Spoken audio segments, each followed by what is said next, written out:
Hola amigos, soy John Alexander Conta, cardiólogo. Ahora vamos a continuar con una cavidad que todos estábamos esperando y es la que siempre pensamos cuando hablamos de corazón y es el ventrículo izquierdo. Cardiotips Podcast.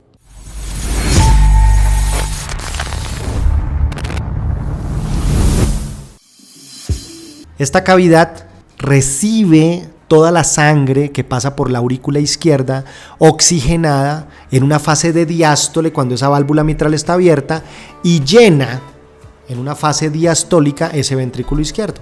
Tenemos que tener en cuenta en este momento que para que el ventrículo izquierdo bombee o tenga un volumen stroke o un volumen latido ideal o normal, debemos contar con la competencia y la adecuada coaptación y apertura de la válvula mitral y de la válvula aórtica. Cuando el ventrículo izquierdo se contrae es en una fase de sístole y eyecta todo el volumen latido por la válvula aórtica, obviamente teniendo en cuenta que esta válvula aórtica esté normal, que tenga ausencia de estenosis o ausencia de insuficiencia, al menos en grado severo. Bueno, y aquí teniendo en cuenta el volumen latido del ventrículo izquierdo oscila normalmente en un paciente de un peso normal entre 70 y 110 mililitros por volumen latido. Ahora, para el adecuado funcionamiento de esta contracción ventricular izquierda se necesitan múltiples aspectos. Adecuada oxigenación del ventrículo izquierdo. La cardiopatía isquémica obviamente va a generar disfunción o alteraciones segmentarias de la contractilidad. Adecuada acoplamiento de esos puentes de miosina, de actina y de tropomiosina para que la contracción ventricular se dé de una forma óptima.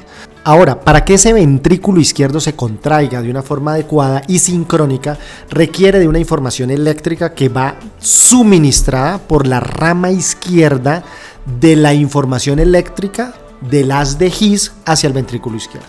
Debemos tener en cuenta también que los segmentos ventriculares se pueden dividir ecocardiográficamente, son 17 segmentos.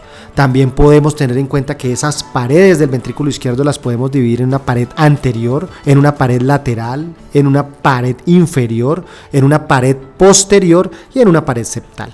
También irrigadas o llevadas por parte del oxígeno de la sangre de las arterias coronarias, la arteria descendente anterior hacia la pared anterior y la pared septal, la arteria circunfleja hacia la pared lateral, la pared inferior pudiese en un momento dado estar irrigadas por la circunfleja, por la coronaria derecha o por ambas, si tenemos una dominancia derecha, una dominancia izquierda o una codominancia, y la pared posterior por la coronaria derecha. A nivel intraventricular también es importante tener en cuenta la existencia de los dos músculos papilares.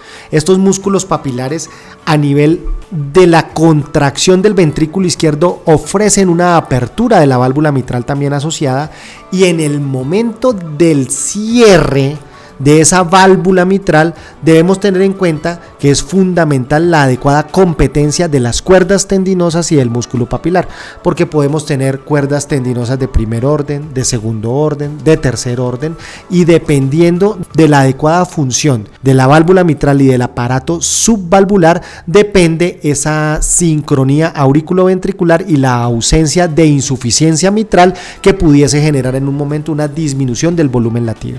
Vienen muchas enfermedades infiltrativas del ventrículo izquierdo. Está en este momento cada vez más en boga las cardiopatías infiltrativas, la amiloidosis, las enfermedades genéticas o de cardiogenética como la enfermedad de Fabry, las enfermedades de depósitos que podemos tener también en un momento dado a nivel cardíaco, que pueden generar fenotipos hipertróficos de esos ventrículos izquierdos que se ven en la forma más común por una hipertrofia o por un aumento del septum interventricular. Tener en cuenta que cualquier ser humano que tenga más de 13 milímetros de grosor del septum interventricular es un grosor anormal y nos obliga a pensar en patologías infiltrativas si no contamos con hipertensión arterial no controlada o con una estenosis aórtica severa. por eso es fundamental tener en cuenta esos puntos de corte y esa anatomía ventricular para el enfoque de diferentes enfermedades que se pueden generar a nivel del ventrículo izquierdo. La enfermedad fundamental es la falla cardíaca asociada a enfermedad coronaria, las alteraciones segmentarias de la contractilidad. También hay enfermedades infecciosas, enfermedades de Chagas en Colombia, que tenemos muchos pacientes con aneurismas inferiores y posteriores no isquémicos, las enfermedades tóxicas, la cardiotoxicidad, los medicamentos quimioterápicos, la radioterapia, y también tener en cuenta que la calidad de vida, las medidas no farmacológicas, hacer ejercicio regular, comer saludable es fundamental para que ese ventrículo izquierdo esté con una adecuada función. Sigue al Dr. Conta en sus redes sociales, Facebook, Instagram y YouTube.